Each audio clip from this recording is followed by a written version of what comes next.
I'm Annie Kato. I'm an assistant professor of management at Seattle Pacific University, where I teach human resources and leadership. And I'm Alex Kato. I'm primarily the care pastor at our church, but I also adjunct preaching at Seattle Pacific University. And we are excited to present our paper on the promise and perils of preaching as charismatic leadership. We sat down together last spring and talked through some leadership models from my field and how they did or did not fit preaching. And we landed on charismatic leadership theory as a fruitful lens for homiletics.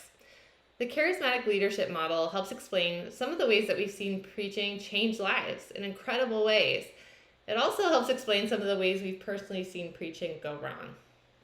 So in the first part of the paper, we explain charismatic leadership theory, and we also try to explain why this is a good way to think about preaching. Unlike some other types of leadership, bureaucratic leaders or transactional leaders, preachers use the three main parts of charismatic leadership all the time. They are justifying the mission by appealing to values that distinguish right from wrong, communicating in symbolic ways to make the message clear and vivid, and demonstrating conviction and passion for the mission via emotional displays. And this kind of charismatic leadership, again, including preaching, can be a great force for good, like we've said. However, it can also be destructive.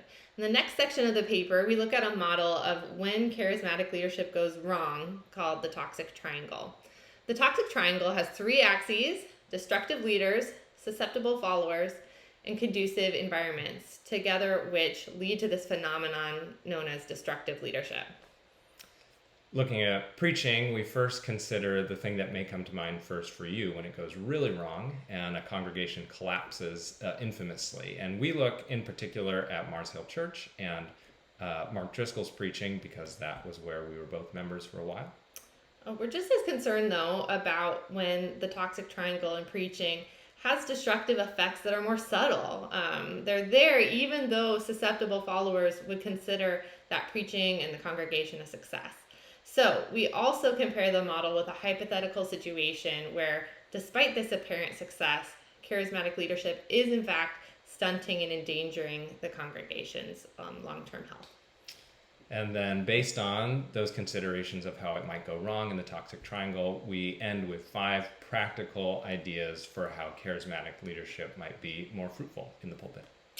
We hope this paper is helpful, and we look forward to seeing you all at EHS in October.